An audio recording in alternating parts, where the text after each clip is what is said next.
continues here on One News Now. I'm Sean Yao. The city of San Juan is seeing improvements in its COVID-19 numbers as inoculations continue. We have Mayor Francis Zamora joining us over the phone to discuss that further. Good afternoon, Mayor Zamora. Thank you for joining us. How many residents have been vaccinated in San Juan so far? And have you started with the A4 priority group? First of all, good afternoon, Sean, and thank you for having me on your program.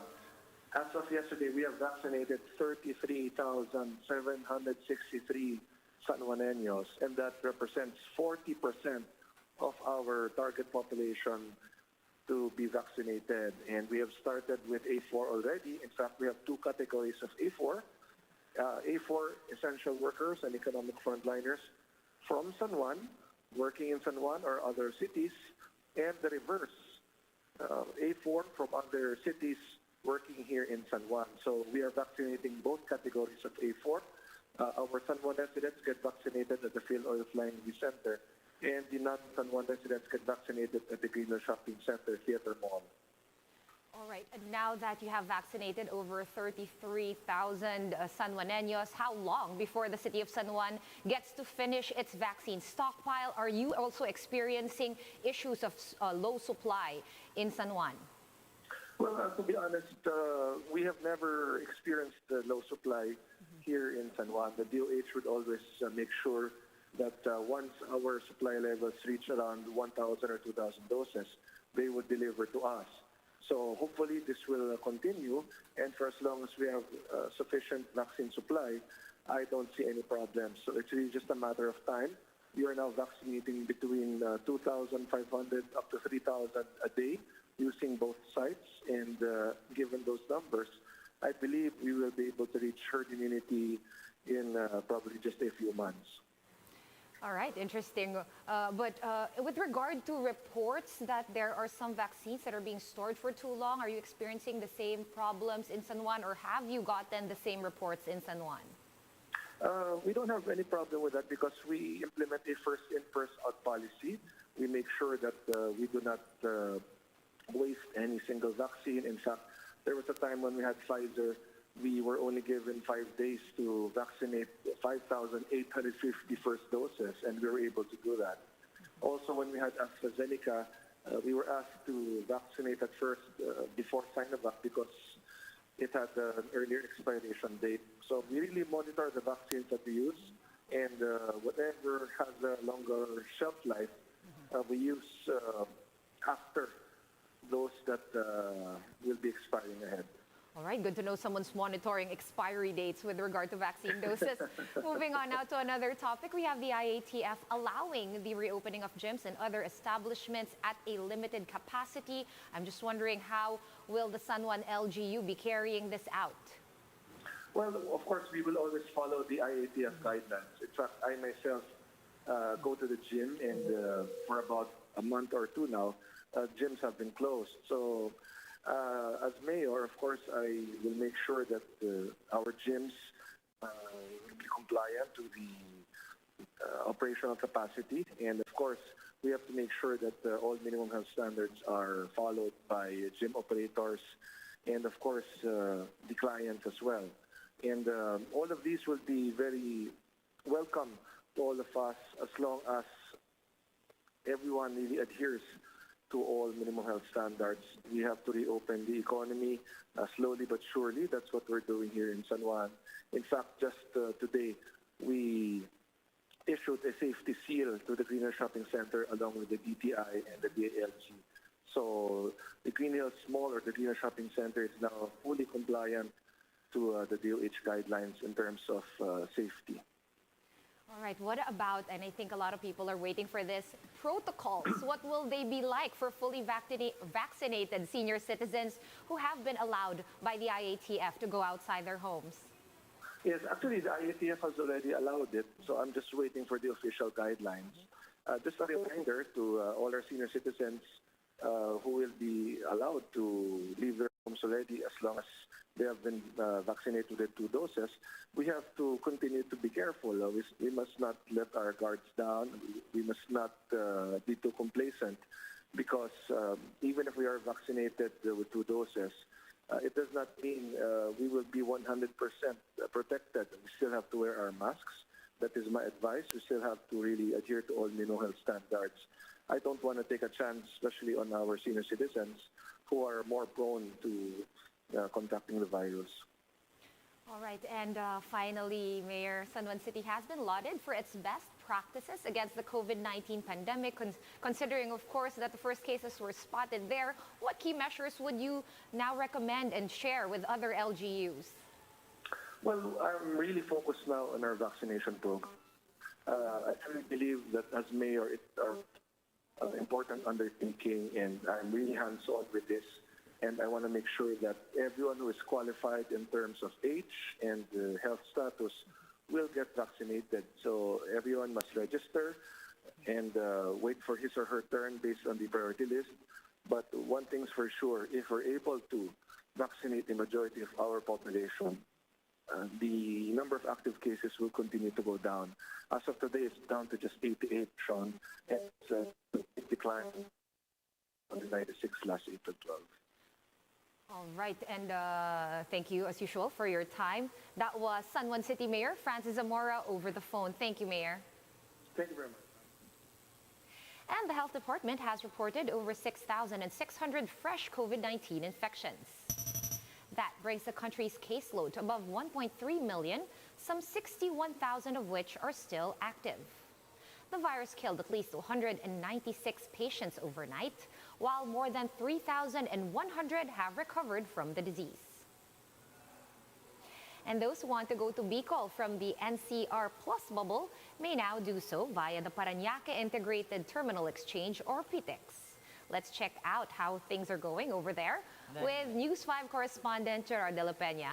Hi, Gerard.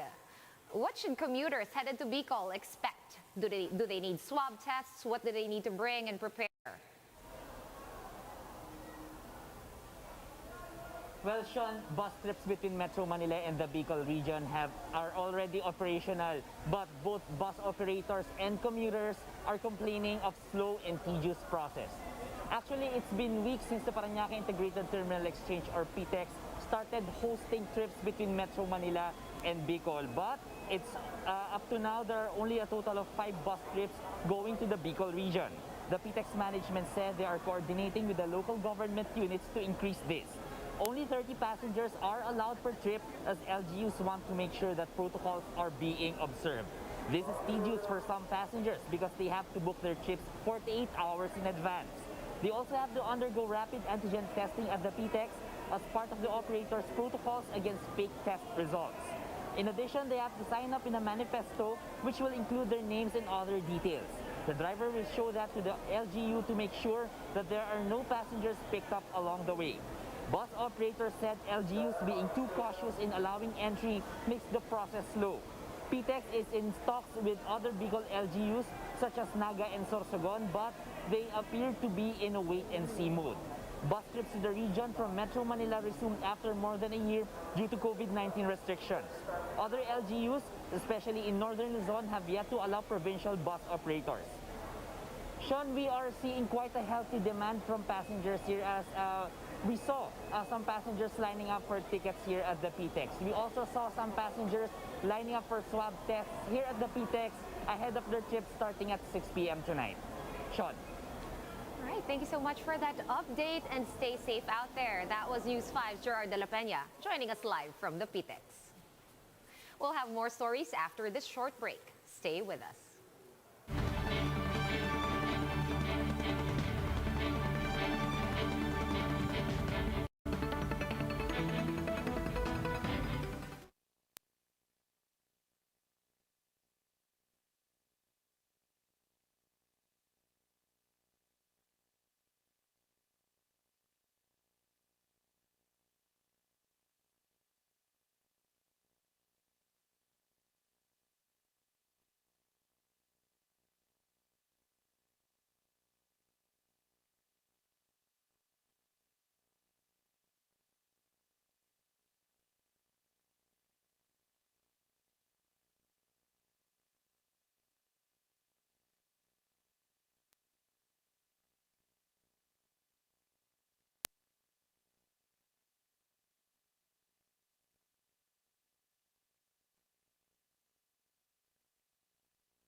still watching One News Now. I'm Sean Yao. Signal TV and its sister companies in the MVP Group have teamed up to be the country's official broadcasting partner for the Tokyo Olympics.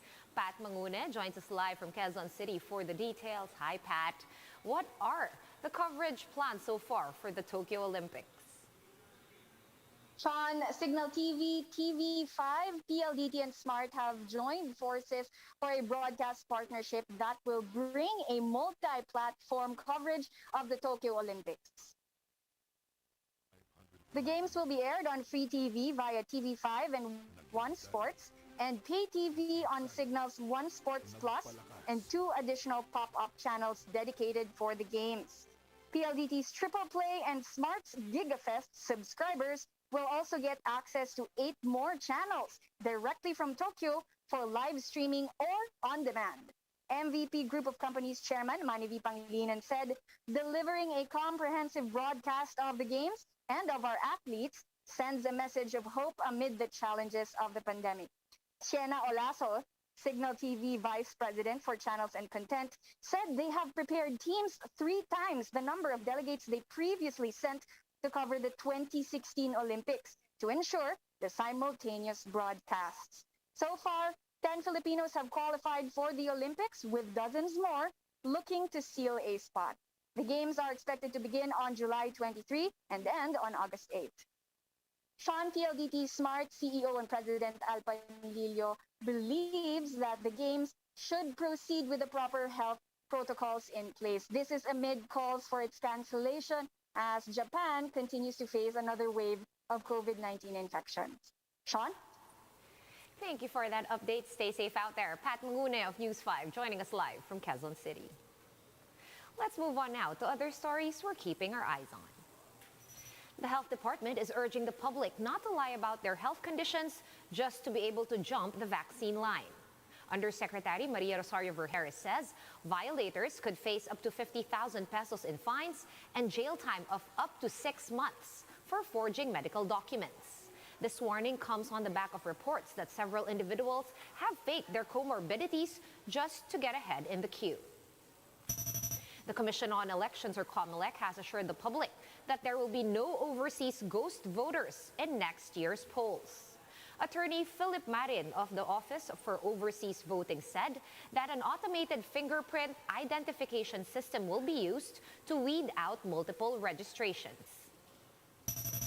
And the Office of the Presidential Advisor on the Peace Process, or OPAP, has rejected fresh calls for peace talks with communist rebels. The OPAP said that localized peace negotiations with the Reds are already in place. For more updates, visit News 5, The Philippine Star, and Business World online. Visit our website, onenews.ph, for more in-depth analysis. You can also catch One News on the Signal Play app. Register for a free account at www.signalplay.com and stream One News live anytime, anywhere. Mask on, wash hands, and stay safe, Philippines. I'm Sean Yao. We are One News.